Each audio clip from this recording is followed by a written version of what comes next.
Saudara-saudariku terkasih, selamat berjumpa kembali dalam Renungan Harian MSC Provinsi Indonesia, Selasa 2 Juni 2025, dengan tema Kuatkanlah Hatimu.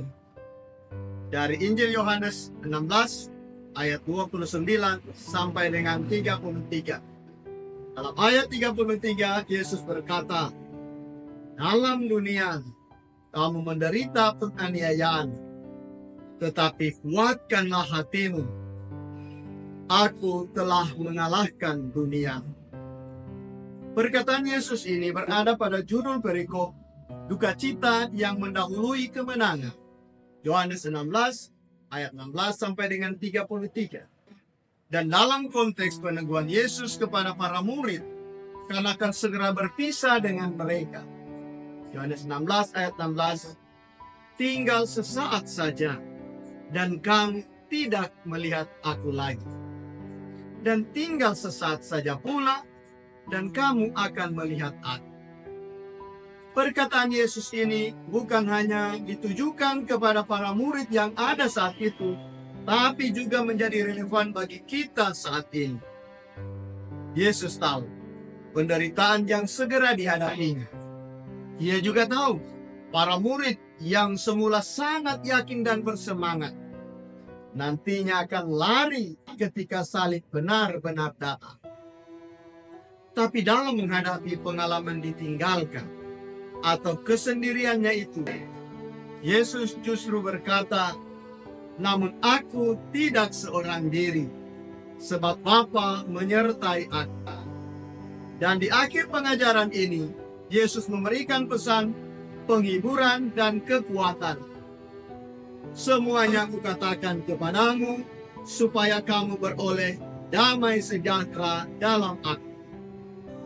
Dalam dunia kamu menderita penganiayaan, tetapi kuatkanlah hatimu.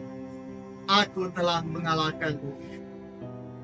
Saudaraku terkasih, pesan Yesus ini sangat relevan dalam hidup kita sekarang.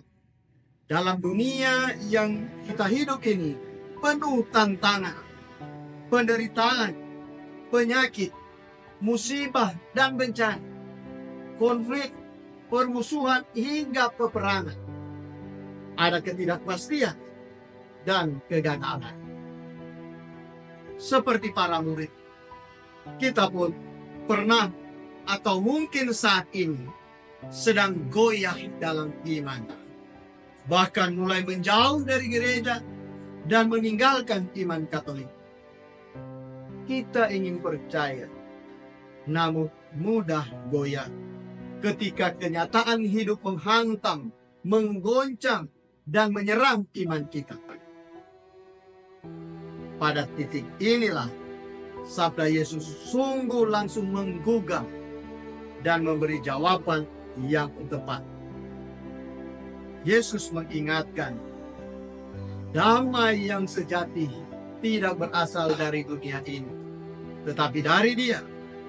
Di dalam Yesus kita pasti kuat, karena Dia telah mengalahkan dunia.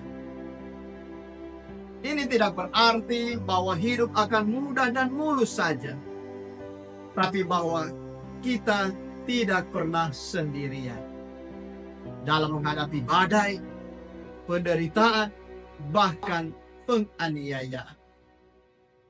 Bapa menyertai kita, seperti Bapa telah menyertai Yesus.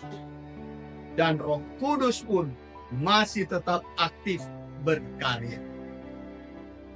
Yesus tidak menjanjikan dunia tanpa penderitaan, tapi Ia menjanjikan kehadirannya yang memberi damai di tengah penderitaan. Yesus memberikan kekuatan kepada saudara. Karena itu kuatkanlah hatimu, sebagaimana sabda Yesus hari ini. Tuhan memberkati saudara. Hati kudus Yesus menguatkan hatimu dan iman kita. Amin.